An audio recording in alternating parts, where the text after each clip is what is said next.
Hello, my name is Bonnie Burke and I work for Workforce Resource. The webinar that you're going to attend is called Interviews, in person and on the phone. Wow, I remember the first interview I got after submitting many resumes. I was a nervous wreck. So I am hoping that after you attend this webinar, you'll have some good tools and tips so that you don't have to go to your first interview a wreck like I did. So a couple of the things that I want to cover is I want to be able to give you a tool, and we're going to talk about what are some steps to prepare you for that interview. I had no idea what those steps were. Trust me, I wish I would have had the handout that I'm going to give you today. We're going to be able to practice some common interview questions. And one of your handouts is going to list the different common questions, and it will give you some suggestions for answers. And then also, we're going to talk about thank you notes and follow-up. Following up from an interview may be as critical as that resume and the interview itself was. So we're going to talk about those three things. Interviewing. Why is this so important? Well, keep this in mind. It's your resume and your cover letter that got you the interview, but it's the interview that's going to get you the job. Okay, now you understand, right? Interviews are important. So some of the steps to take for that successful interview, so you don't end up being a nervous wreck like Bonnie. So on your handout, the first thing that I tell everyone to do is research the company that you're being interviewed at. You may know someone that works there, so talk to them about the company and the job. The handout that I'm going to give you, and I hope that you can feel free to make copies of this and use this, is going to give you a guideline of different things to look up on the internet. Because yes, we are so blessed that we have the internet, because searching for employer information should maybe take you 10 minutes tops in today's world of internet. So what are the products that company makes? What is their mission statement, or what are their values? Who are some of their main customers? Can you tell by their website, what is their culture like? Do they have locations in different parts of the world? What's the reputation of the company? Have they received any rewards or any recognition? What are the company's plans for the future? Do they have information on their website that talks about growth and maybe starting in different locations or starting new product lines? What do you feel are the company's strengths and weaknesses? You may not get that piece of information from a website, but you definitely could find that information by speaking with somebody who currently works at the company. And then, why are you interested in working for this company? To me, that is a question that's going to be really important for you to have answered before you go into that interview. So I hope this handout will be just one tool that you can use to help do some research and get to know as much as you possibly can about that company before the interview starts. So just one tool of a few other tools that I'll be sharing with you today. So answer the following question. The hardest part of an interview for me is, well, the answer to that is different for everyone. But I have asked a few people that question, and most people have said, this is interesting how often I hear this same statement from people. The most difficult part of an interview for them is when the employer says, so tell me about yourself. What can you do for me? The employer does not want to know when they say, tell me about yourself.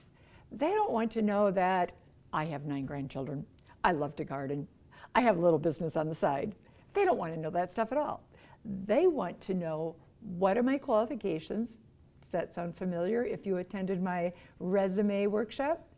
They want to know your skills, your qualifications, and what you can do for them.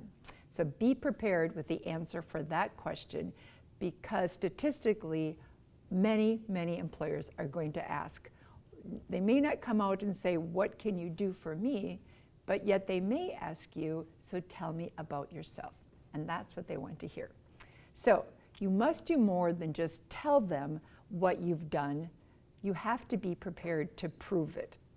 And that's where on that resume, in your research, to be able to say, I have worked for X amount of years, I have received training in, be very specific with the training, and be prepared with other evidence of things that you've done.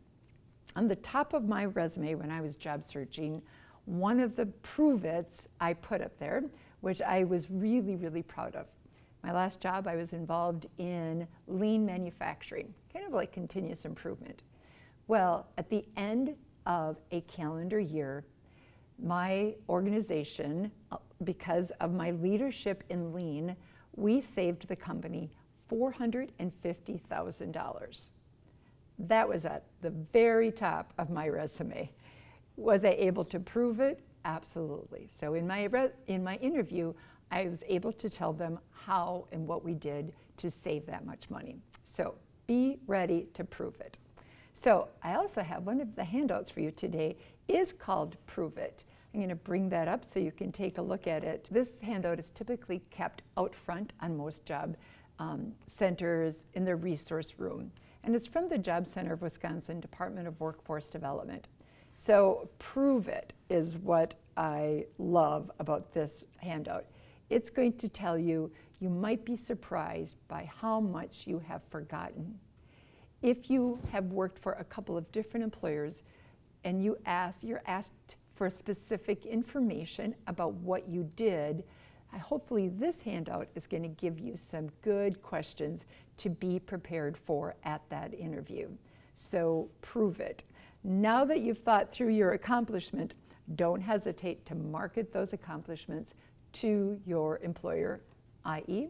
in your next interview. Step 2, it is so important to practice. And if you are working with someone at the job centers, you can ask them to schedule some time for you to come in to do a mock interview, or you can even practice with some friends or family. Make a list of your strengths. You can use the handout that we gave in the resume class. So with those lists of strengths, be prepared to talk about them and be comfortable with it. Be prepared for behavior-based questions. Most interview questions will go something like this. Tell me about a time when, and I'll give you an example. Tell me about a time when you saved money for the company you last worked with. Tell me about a time when you were upset with your supervisor. How did you handle it? How did you resolve it? So these are behavior-based questions. They give that employer an opportunity to really get to know you, yet you really have to think on your feet with behavior-based questions. They're not just as simple as, do you know how to weld? Yep, I know how to weld. They're wanting to get to know you. So another handout that I have for you today is called Interview Questions and Handout and Follow-Up. What I love about this handout is it's going to give you examples of questions and then give you examples of answers. This one was my personal favorite. So once again, tell me about yourself. You want to talk about stability, your interests that relate to the jobs. You want to talk about your positive qualities. What are your future plans is a common interview question. Well, if your future plans is to work in customer service and yet you're applying for a job in welding, you might not want to bring that up. The employer wants to know what is your future plans working for their company and growing with their company. So another question that I really like on this handout, it says, have you ever done this type of work before? And if your honest answer is no, you can be very creative with your answer. You can say, well, you know what, I've never done this type of work before. However, I have done other similar things, and be prepared to fill in the blank what those similar things examples are. So you may have gained other experience through volunteer work and through education as well. So never say no when they ask, have you done this type of work before? So hopefully this will be a good tool for your toolbox. I want you to look at the questions on that handout. And then I want you to take some time, and you can do this when you come home or at home after the webinar today. Highlight the questions that are the most challenging for you. If you read through those and you're like, yep, I get it, I'm not nervous, you may not need to do this activity. But I so encourage you to read through each one of those questions. Read the suggested answer and then practice it with a friend or, like I said, a workforce resource case manager. This piece, once again, has always been the most difficult for me and a lot of the clients that I've worked for. Tell me about yourself. I'm going to talk about this again because this is one that frequently stumbles a lot of people. They want you to keep your answer brief. They want you to keep it job related. They may want you to mention education, training, what you have done that's going to relate or benefit that company. So tell me about yourself. If I were doing an interview today, I would tell them that I worked for Workforce Resource for over 4 years.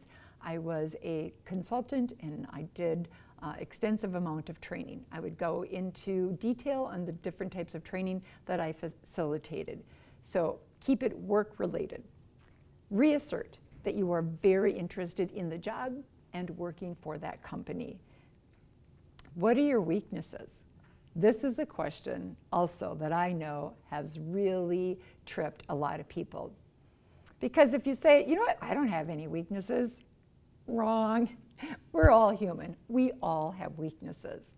And so if an employer says, tell me about your weaknesses, the tip that I want you to always remember is never hesitate being honest with your weakness, but then also talk next what you've done to improve or work around it. My example of weaknesses is I have a really difficult time paying attention to details. So to work around that, anytime I have created curriculum, I have somebody else proof it for me. I have a friend who is amazing, and I have her proof it because I know that my weakness is attention to detail. So be prepared to talk about a weakness, but then also describe what you're doing to improve it. What are your weaknesses? So I want you to take a minute now and then just jot down 1 or 2 weaknesses. Okay.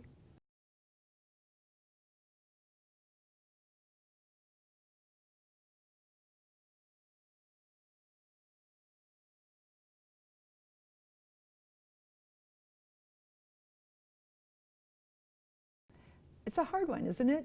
Most of us don't want to admit, yep, we have some weaknesses. Next, I want you to turn this into a positive by stating how you overcame it or what you're doing to overcome it. I have that friend who's my proofreader, right? So what are you doing to work around it? You may need a little bit more time to do that, so my challenge to you, if you haven't finished, take that one home with you. I'm going to talk about phone interviews or video interviews. In today's technology, many employers are going to do a phone interview first. They do that as a way of weeding out candidates. It saves them time. Doesn't that sound cruel? They're weeding us out. But that's exactly what they're doing. If they have 10 people applying for the same job, they may not have time to bring all 10 people in for an interview.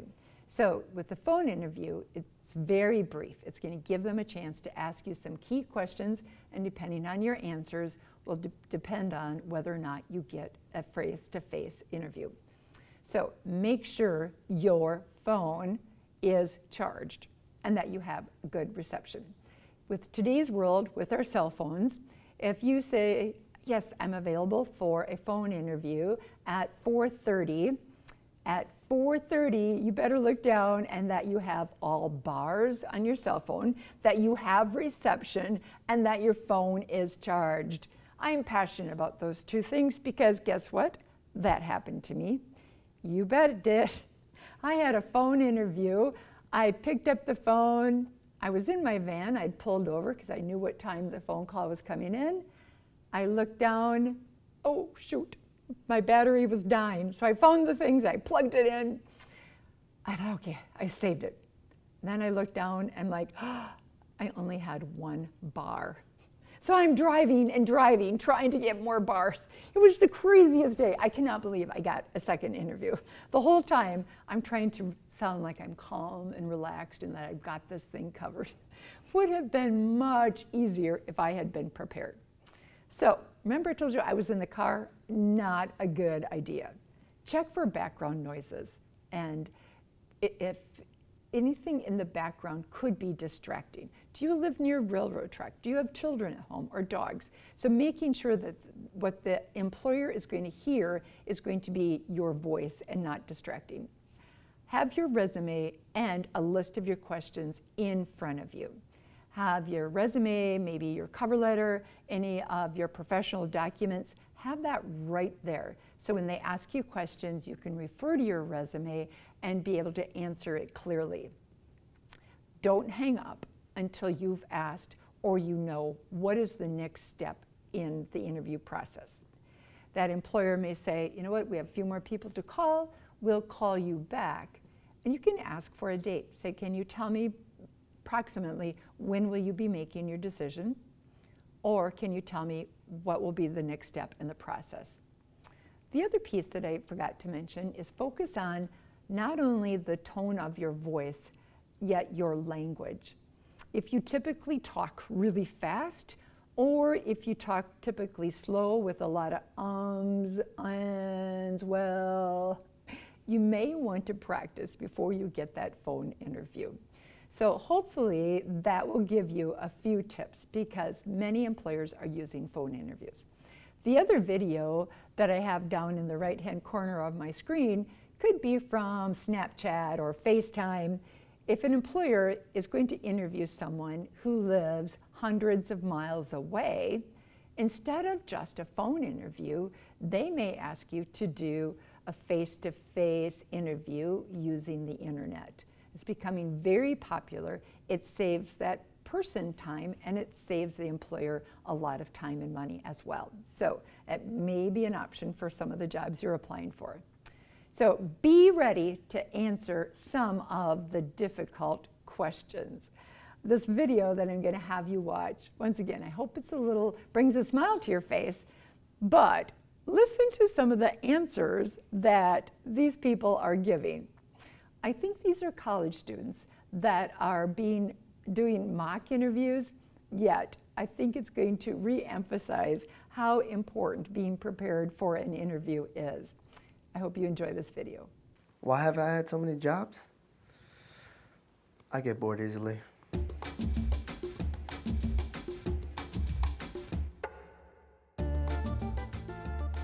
I'm really not a morning person.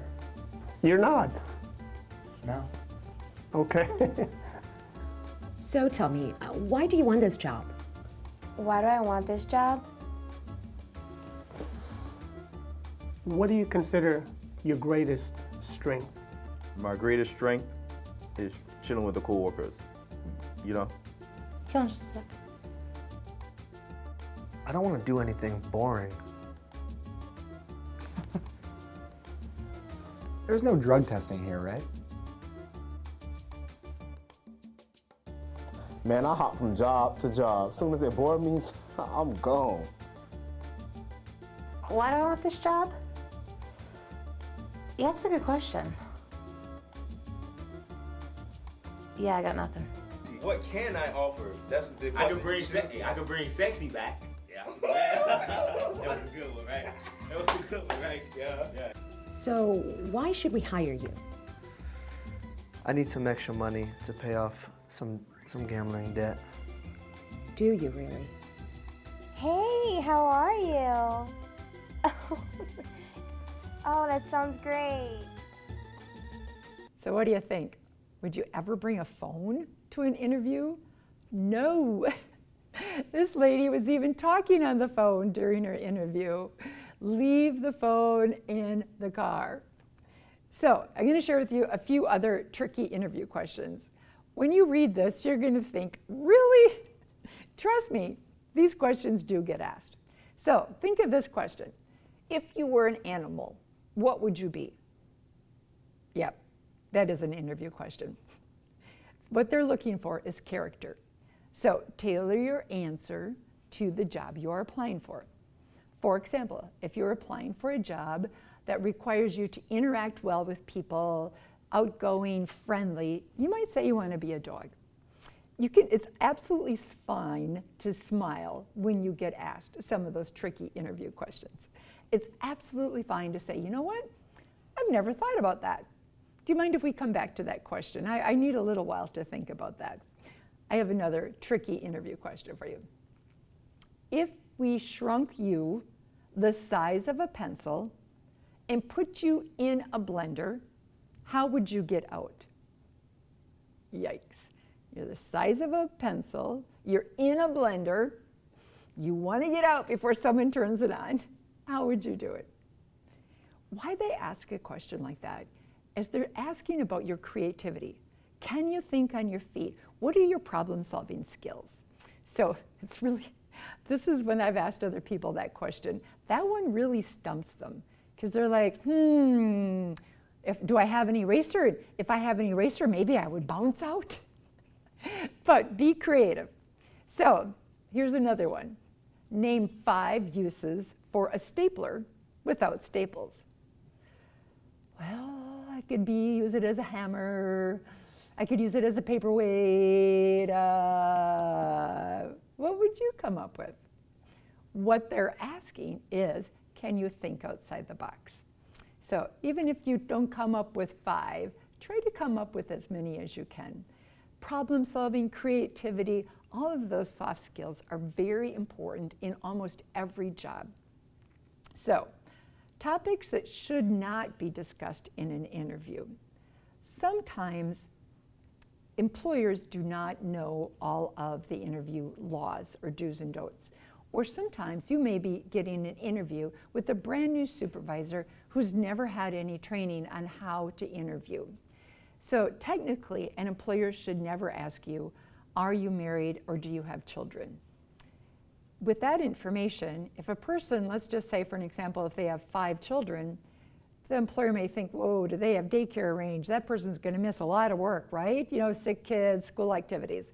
They're not supposed to ask that question. Another topic that should not be discussed with an interview is, do you have daycare set up for your children? Of course, they might be thinking it if you have 5 children, yet they should not be asking that question. What is your spouse's name and your spouse's line of work? Well, they might just be getting to know you. They might just be being friendly. However, if your spouse works for a competitor, that may be a time that they're going to end that interview, and they don't want that type of relationship. So if you are uncomfortable with a question that an employer asked during an interview, it's absolutely fine to say, you know what, I'm not comfortable talking about that now. Here's another one. Have you ever filed a workers' compensation claim or been injured on the job? Well, if your job is going to be in a high-risk area, let's just say construction, and if you have had an injury, you do not have to divulge that to your employer. What they can ask, and this is the legal term, they can ask you, can you perform the essential functions of this job? This job requires you to be on your feet 10 hours a day. It requires you to lift 50 pounds. It requires you to walk, drive equipment. Can you perform the essential functions of this job with or without accommodations? The with or without accommodations is actually a law from the Americans with Disabilities Act. So once again, they can't ask you, do you have a bad back? They can ask you, can you do this job? So they're not supposed to ask you, what's your height and weight? Well, they can kind of tell by looking, right? There are not too many jobs where our height or weight would affect our job. Another question, have you ever been treated for drug addiction or alcoholism? Once again, many employers will do pre-employment drug testing or drug and alcohol testing. That's absolutely legal. However, they cannot ask you, have you been treated for an addiction? So, personal questions that do not relate to the job should not be asked. And so once again, if you get asked questions and you're comfortable answering them, if your instincts are telling you, I don't care, I'll tell them, where my husband works, I'm absolutely fine with that, go ahead and answer it. Yet, if a little yellow flag comes up and you think internally, I'm not comfortable with this, it's absolutely fine to say, I'm not really comfortable with that question. Can we talk about some work-related questions? So, another step, be prepared. It is so important. And my first thing is to bring, it doesn't have to be a fancy portfolio like you can see on my slide, but some type of binder that you will have in there, your resume, your cover letter, any copies of letters of recommendation, copies of work that you have done. So in that portfolio, you are going to look so professional instead of trying to bring these papers in with you and now shuffling them all around. In that interview, don't just bring one copy of your resume. I encourage you to bring at least 2 or 3 copies of your resume, because chances are you will be interviewed by more than one person. Yikes. My most stressful interview, I walked into the room, and thankfully they told me this ahead of time, I was interviewed by 6 people at one interview, all at the same time. Let me tell you, my antiperspirant had wore out by the end of that interview. Yet I knew it ahead of time, so emotionally I was as prepared as I could be. I did bring each of them a copy of my resume. So you might think, well, didn't they see your resume before the interview? You don't know that for sure. HR may have arranged the interview, and yet the supervisor may not have even seen it yet. So bring along those letters of recommendations once again and your references. If your job requires you to have specific license or certificates, bring those with you as well. And then, when appropriate, examples of your work. And that's where having that portfolio, having something professional to carry those in with you will look professional. The other piece in that portfolio that I would encourage you to bring is a notepad. It's absolutely fine to have things written down on a notepad. A friend of mine had a very stressful interview, and she was telling me that she had a lot of behavior-based interviews. So that employer was asking her, tell me about a time when, and they were 2- and 3-part questions. She was so nervous. She kept forgetting to answer the second or the third part of that question. So she asked the interviewer, do you mind if I take out my notepad? I'd like to jot some things down so I can remember your question and answer it to the best of my ability. She got the job offer.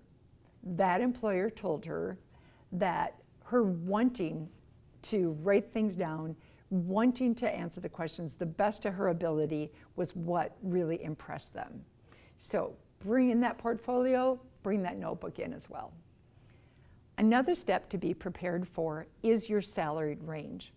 During the first interview, unless the employer brings up wage and benefits, do not talk about them. Do not ask about wages during the first interview. However, if they do ask, what is your salaried range? Be prepared. Oftentimes, some people will say, I'm open.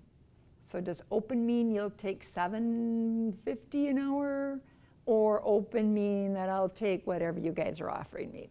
So you can do some research on the computers at the job centers and look up a website called ONET, O-N-E-T.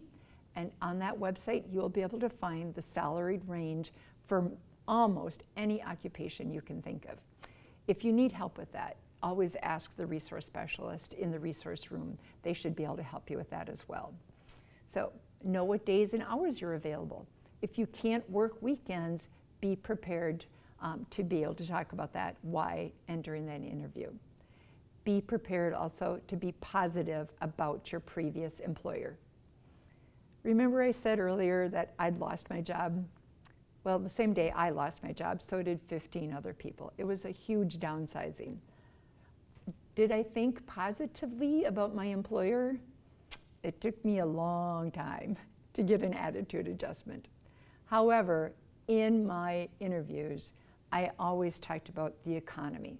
It was 2008. The recession was really, really strong.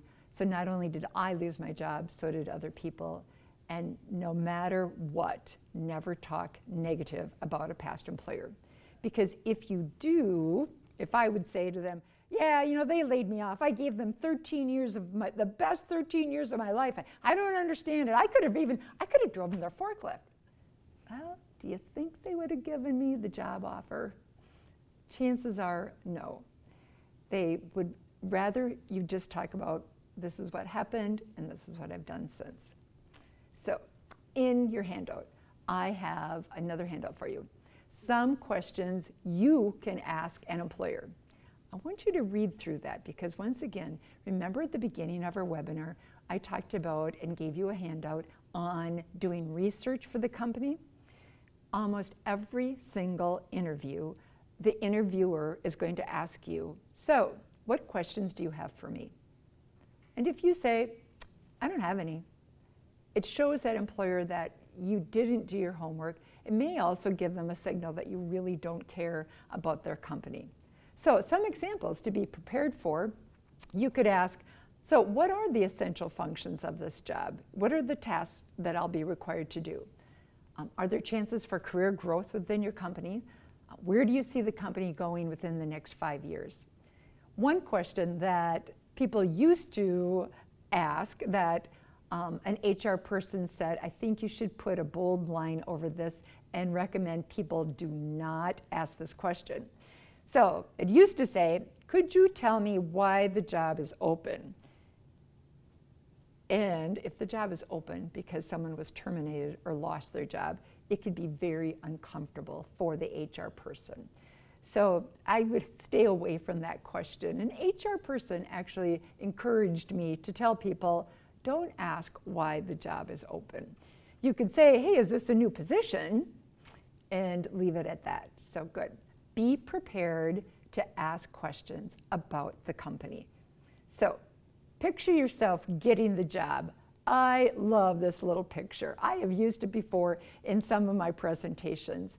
But when you go into that interview, if you're prepared, if you've done your research, if you've done your mock interview practicing, when you walk in there, walk in with confidence and picture yourself getting the job. I don't know if anyone likes sports, but if I was playing baseball, one of the things that that baseball player does is they prepare, they get ready, they have the right equipment, and they keep their eye on the ball. They see themselves hitting that ball, and they see themselves getting a home run. So mentally, see yourself doing a great job with that interview, and mentally see yourself getting that job interview. Another step that I want to talk about preparing is our personal clothing and our attire. So I'm going to talk about men first, but don't worry, ladies, I have a couple of tips for you as well. Number one, choose the appropriate clothing, depending on the job you're applying for. If the job you're applying for, if people are allowed to wear blue jeans and t-shirts, as an example, well, dress one level higher. So blue jeans and maybe a button-up shirt. So make sure that your blue jeans do not have holes in. I know that's in style right now, but have nice, clean denim and a nice button-up shirt. Wear a suit when applying for a manager or a business position. For an example, if you were going to apply for a position as a maintenance technician and you walk into that interview in a suit, the employer might think, is this person really going to be able to get their hands dirty, greasy, climb under machines throughout the day? They might think you're not the right person for that position. If you have facial hair, I so encourage you. You don't have to shave your beard, but trim it. Get a haircut. It might be expensive, but it might be money well worth spent. Use deodorant, antiperspirant, and no cologne. I am always surprised how many people today have allergies to certain fragrances. And avoid not only coffee breath, but if you smoke, smoker's breath. So get some mouthwash, get some mints, and don't smoke or drink coffee before that interview. Another step that I wanted to show, I found a few pictures that I wanted to add to this presentation. Because look at the difference of doing something so simple as tucking a shirt in.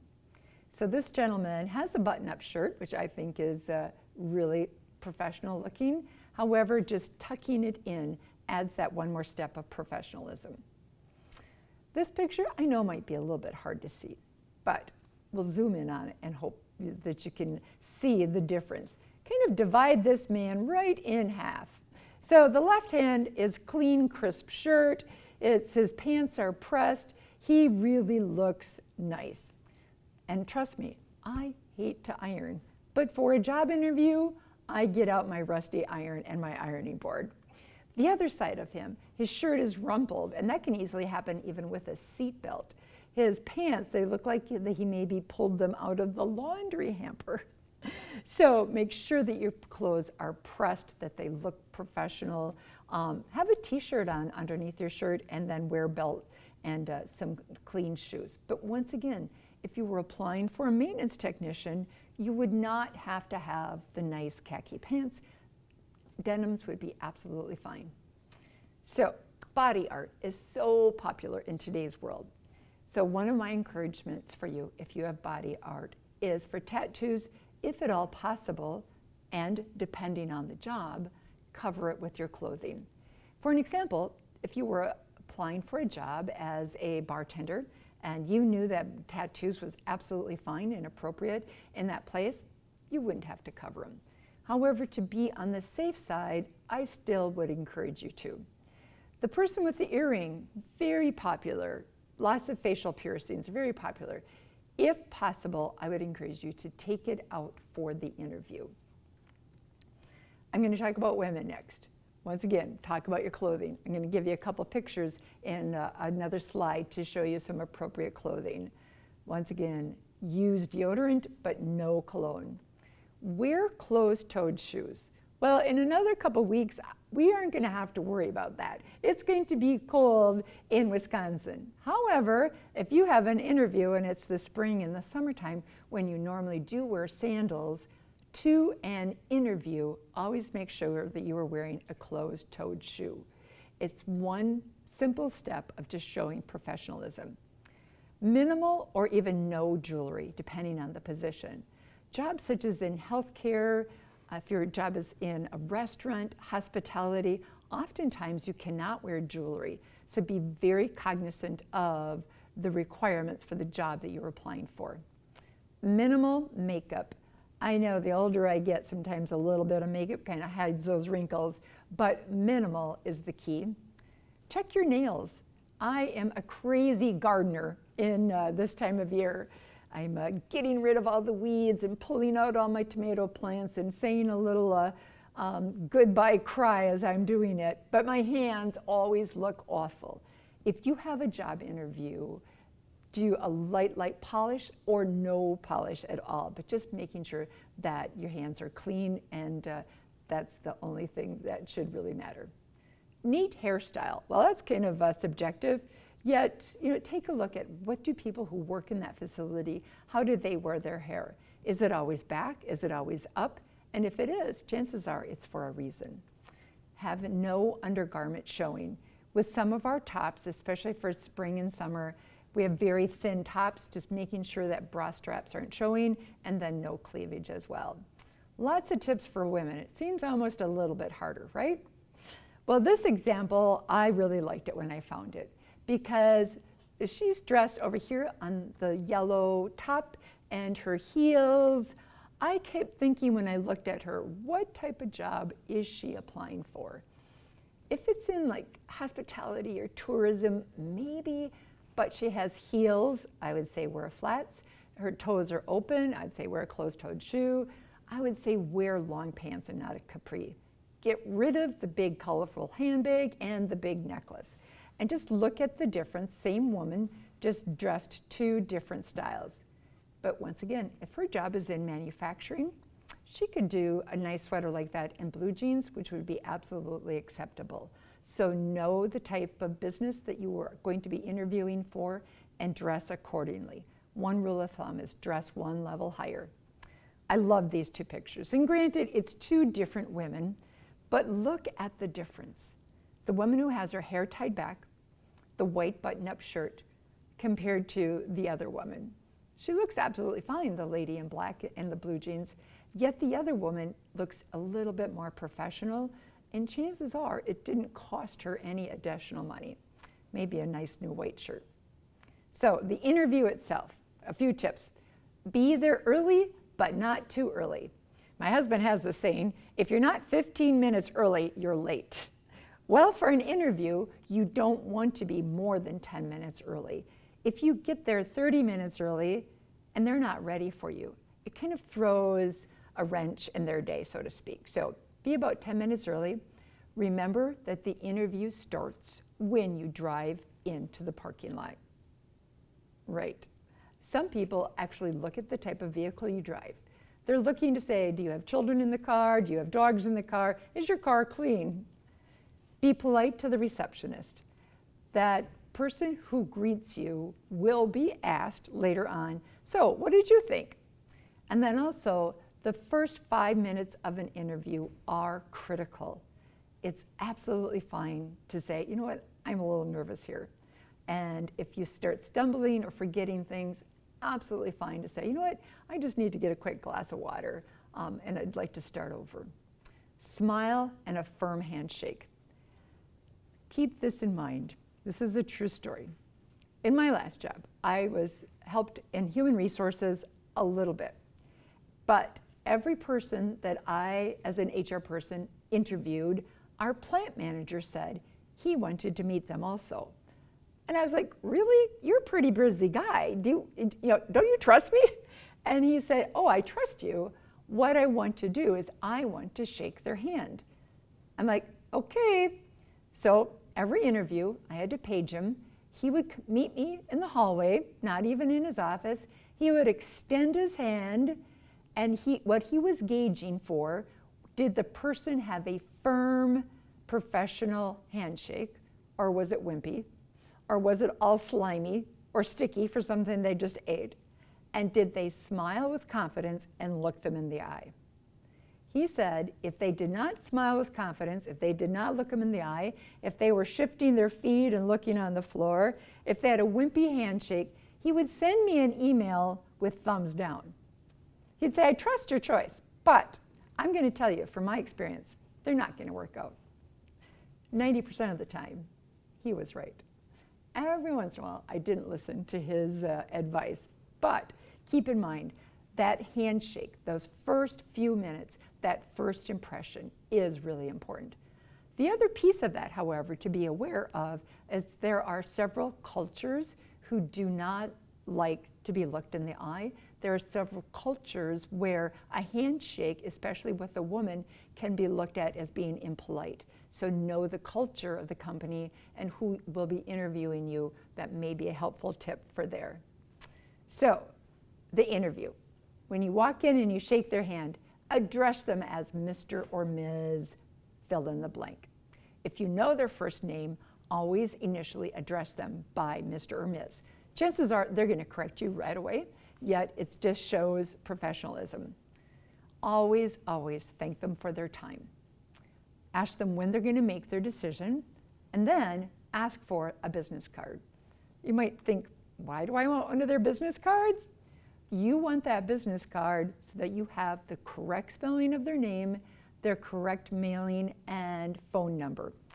Because the next thing that I'm going to talk about is after that interview, follow-up is so important.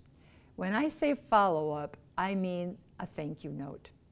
I don't mean you have to go down to the drugstore and buy a $5 Hallmark card. Any type of handwritten note is very powerful, or even a typed thank you note. I'm going to show you a few examples of a thank you note that you can send. If the employer says, we will be making our decision in about 3 to 5 days, well, you definitely would have time to go home, write or type that thank you note, and mail it. However, if they say, you know what, we're going to make our decision within the next day or two, on that business card, you now have their email address. You could email them a follow-up email and thanking them for the interview. It demonstrates your interest and your initiatives.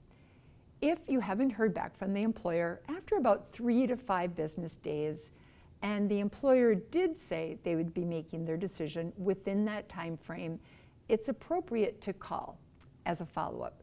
Be brief, be polite, and be positive. So, thank you letters, impressive and courteous. An employer will look at that thank you note to say, this person is really, really interested. It can also set you aside from other job seekers. Should be brief, but in there, it's one more opportunity to get your name in front of them and to remind them of the skills that you have. My supervisor told me about an employer in our area who had 2 interview candidates, almost equal qualifications. They both did very, very well in the interview, and they were really struggling on which one to make the job offer to. How they made their decision was by the person who sent them the thank you note. That person got the job offer. So something so simple that might take you 5 to 10 minutes can be very powerful. And it's also an indicator of your interest, your motivation. So look at the sample of a thank you note. Once again, address them by Mr. or Ms. Put the date, your address, and it's just 2 simple paragraphs. You know, thank you for the consideration that you've shown me, thanking them for taking the time. Interviews do take sometimes an hour to 2 hours out of that person's day. And once again, re-emphasize your skills, your qualifications to do that job, and thank them and say, you know what, I hope to hear from you again in the future. And sincerely print it, sign it, mail it. It can be a very, very powerful tool as a follow-up to that interview.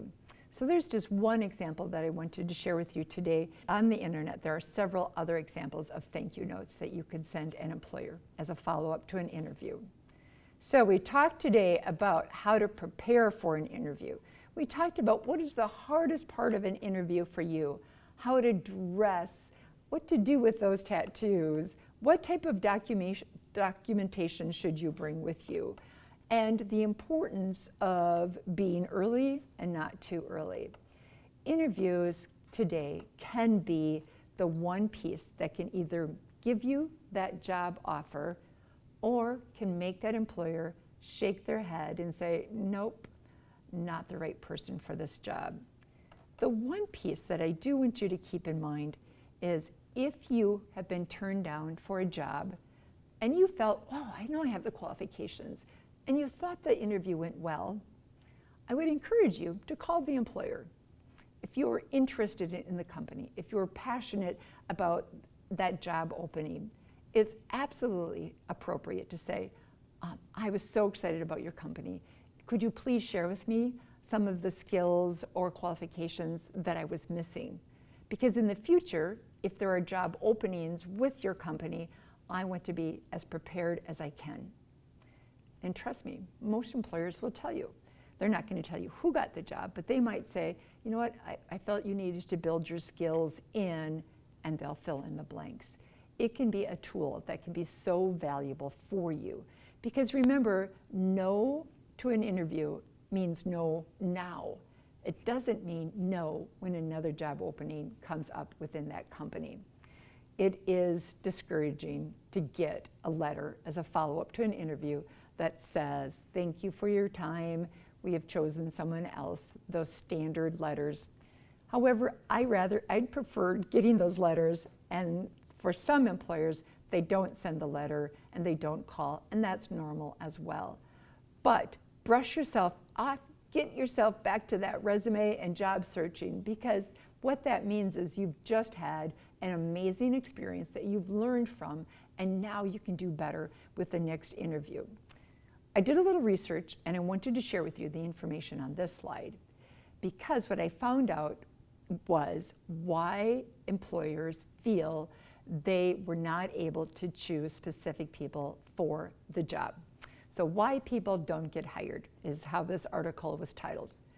poor appearance, overly aggressive, lack of self-confidence, poor eye contact. I think my plant manager had something to do there. Late for an interview. Cardinal sin, don't ever be late. Lack of tact and courtesy. That please and thank you are very important. And the application or resume was incomplete or sloppy. For a sloppy resume, you might get an interview, yet if that sloppiness is carried over into that interview, the employer may really say, nope, not quite the right person for us. So look at the number one bullet point, poor personal appearance. This is something that we can all perfect and work on for our job interviews.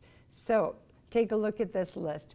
Be prepared for all of these with your next interview. So practice, practice, practice. So some of the questions that I would encourage you to practice are, tell me about yourself, and what is your strongest attribute?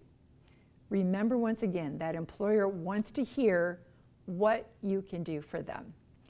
If you need to do more practice, I would encourage you to contact your case manager, if you have one, at the job centers and ask to schedule a mock interview. I have sat in on some mock interviews and they have been so helpful. The person at the job center or the case manager will act just like the hiring manager. He or she will ask very specific interview questions. They will ask that you come in dressed for an interview and prepared for an interview, and then you'll get feedback and comments after the mock interview. Powerful tool, especially if you haven't had a recent interview. It can put you more at ease when you actually do have that interview. So, quick review of the information that we covered. List 2 things you should do to be prepared for an interview. Well, remember that research for that company. Use that sheet. Do your research. Do your homework. Make sure that you have appropriate clothes. Make sure that you have all your documents and that they're very neat and put together in a portfolio or folder. What should you bring to an interview? Well, I've just mentioned one. Bring your resume and copies of your resume. If you have letters of recommendations, if you have samples of some of the work that you have done, bring those as well. Oftentimes, if a person has been given a job interview with their last jobs, and if it was a very positive job review, bring a copy of your job review with you to the interview. What a powerful way to prove it that you've done a great job with your last job. So, another review question. What question should you ask at the end of the interview? Remember, don't ask about wage and salary for the first interview. A question you can ask is, can you tell me when you will be making your decision for this position? Another question, may I have a copy of your business card, please? Another question is to be prepared with questions that are related to that employer, their history, their products, their customers. What steps should you take after the interview? Remember, it doesn't end when you walk out that door. Steps could be a follow-up phone call within 3 to 5 business days. Another step to take is that thank you letter or that thank you email, following up, reiterating your strengths and your qualities. So we've talked about a lot of information today, not only just face-to-face interviews, but phone interviews and also video interviews. I hope that you've been able to take away at least 1 or 2 things that's going to help you in your next job interview. Thank you for attending today's webinar on interviews. I hope you've learned a few tips that's going to help you with a successful interview that's going to get you that job offer.